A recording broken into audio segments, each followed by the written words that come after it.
Quạt hơi nước cắm điện vào motor quay luôn hả các bạn, không tắt được, không điều khiển được tốc độ chạy, tốc độ cao nhất ha. Rồi, xin chào quý anh chị cô bác đã đến với kênh điện tử Quảng Nam. Thì hôm nay có một chị khách gọi mình lên kiểm tra cái quạt hả các bạn, và báo là cắm điện vào thì quạt nó quay luôn. Thì mình cứ nghĩ là nó bị chập cái con tri-ắc để điều khiển motor thôi, thì cắm vào nó dẫn thông qua nó chạy motor luôn ha. Nhưng mà mình mở cái quạt ra mình thấy ôi cả một bầu trời như thế này đây ha các bạn. Cái này là mình đã vệ sinh sơ rồi đây ha các bạn. Lúc ban đầu đó, thì chuột nó gặm nó còn đẻ cả một bầy chuột con ở trong này nữa hả các bạn, để mình cho các bạn xem những cái hình mà lúc mình chưa vệ sinh mình chụp lại á. Đây thì khá là kinh khủng hả các bạn. Thì bây giờ mình sẽ tháo cái hộp này ra, ở trên này nó có cái bo điều khiển hả các bạn. Tháo ra để xem thử là nó có phải là bị chập cái con tri-ắc như mình nói hay không ha.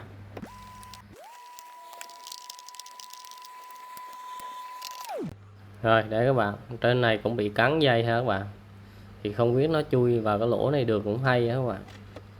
Đấy, cái bo này nó dùng tri-ắc hay không dùng rà le hả các bạn. Vậy thì khả năng là nó bị chập con tri-ắc rồi. Đây, đúng chính xác luôn các bạn, nó bị cháy con tri-ắc này hả các bạn. Thì cái con tri-ắc này nó giống như một cái công tắc để bật cái quạt chạy vậy đó các bạn. Khi mà nó chập thì lúc nào nó cũng ở trong trạng thái là bật công tắc ha, thì chúng ta cắm điện vào là nó bật qua luôn, nó chạy quạt luôn ha. Thì lúc nãy mình tháo ra mình có lẩm bẩm trong miệng, mình chửi cái đám chuột các bạn, chửi sao nó phá dữ vậy. Thì chị chủ nhà chỉ mới bảo là đừng đừng có chửi nó nghe nó thù vặt đó các bạn.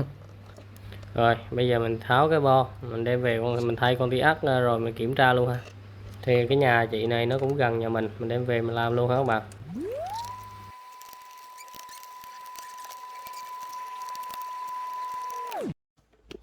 Rồi mình tháo về rồi đây hả các bạn. Thì cái motor này nó có 5 cấp độ gió luôn ha. Đây con tri-ắc này bị cháy là nó là cái con tri-ắc mà cấp vào số 5 của cái motor các bạn, số mà chạy mạnh nhất các bạn, thì nó mới dùng con tri-ắc to, nó chịu được cái dòng cao. Thì các bạn đo cái chân số 1 và chân số 2 á, các bạn để thang X1 và đo chân số 1 và chân số 2 của con tri-ắc mà nó lên kim là nó đã bị chập hả các bạn. Và đây các bạn, đấy, do cái đồng hồ mình nó pin nó yếu á các bạn, nó không lên được cao ha, mà nó chỉ cần lên kim thôi là nó đã bị chập rồi. Bây giờ mình tháo ra ngoài đo cho các bạn xem. Rồi đây các bạn, nó cháy mà lủng một lỗ luôn hả các bạn. Ở chỗ này nó cháy thì nó làm hỏng cái đường mạch của chúng ta rồi. Bây giờ mình sẽ vệ sinh lại sơ và tạo lại cái đường mạch cho nó ha.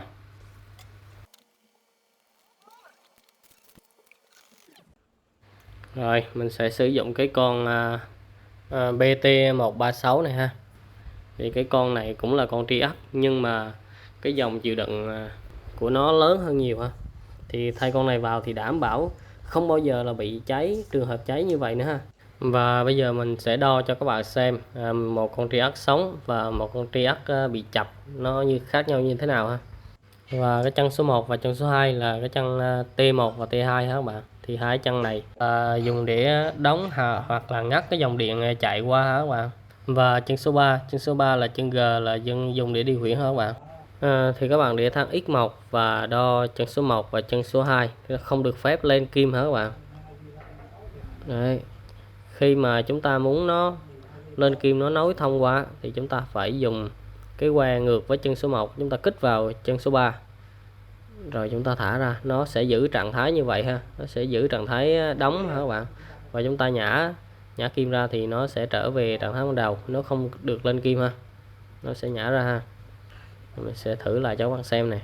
Chân số 1 và chân số 2 không được phép lên này, thì chúng ta kích vào chân số 3 phát là nó lên kim, là nó đã nối qua rồi ha, nó đã đóng rồi. Rồi và ngược lại cũng như vậy hả các bạn, ngược lại nó cũng hoạt động y như vậy hả các bạn. Thì như vậy nó mới dẫn được cái dòng điện AC chạy qua hả các bạn. Nó giống như con MOSFET vậy đó, nhưng mà nó dẫn được cái dòng điện AC chạy qua hả các bạn.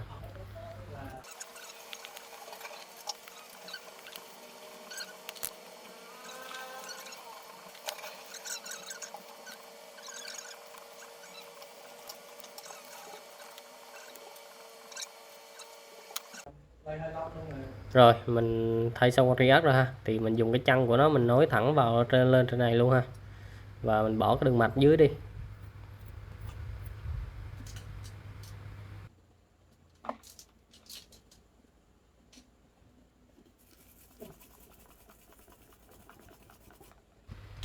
Rồi mình đã vệ sinh sạch sẽ và đẹp rồi hả các bạn. Đây, đẹp nha các bạn. Và bây giờ mình sẽ test thử ha. Rồi bây giờ mình gắn cái bo vào, mình gắn hộp vào luôn, và mình sẽ xử lý lại cái đống dây này. Mình sẽ nối lại những cái dây này bị đứt nè, mình sẽ nối lại hết và test thử ha. Thì nó bị đứt những cái dây bơm nước, dây motor gì nó cũng đứt hết trơn, mình phải nối lại.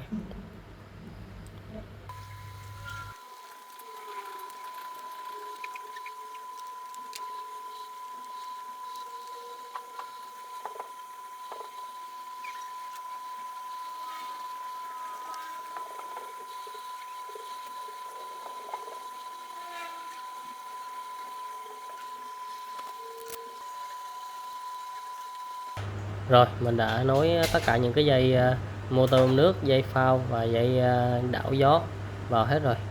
Bật nguồn thử hả các bạn. Rồi nó chạy rồi hả các bạn. Ok. Ồ, cái nút chuyển tốc độ này nó hơi bị lờn hả các bạn. Nó hơi bị lờn, để tí nữa mình xử lý luôn ha. Đấy, mình chuyển tốc độ. Ok ha. Rồi tạm thời là như vậy hả các bạn. Bây giờ mình sẽ xử lý cái đống dây này, mình bó lại cho nó gọn gàng và mình sẽ lắp vào hoàn thiện ha.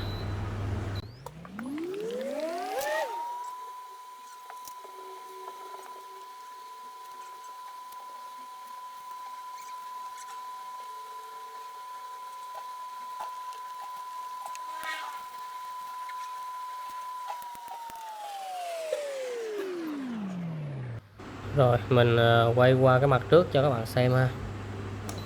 Đây, tắt bật bình thường rồi hả các bạn. Tắt nè, đây tắt thì motor bắt đầu dừng ha. Rồi mình bật lại nè. Đấy, ok ha.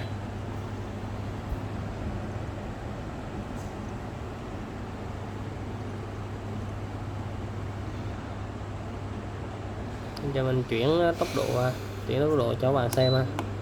Đấy, chuyển tốc độ bình thường ha các bạn. Cái nút này nó hơi lờn, để tí mình thay luôn hả các bạn. Rồi như vậy là cái quạt này đã hoạt động ok rồi hả các bạn.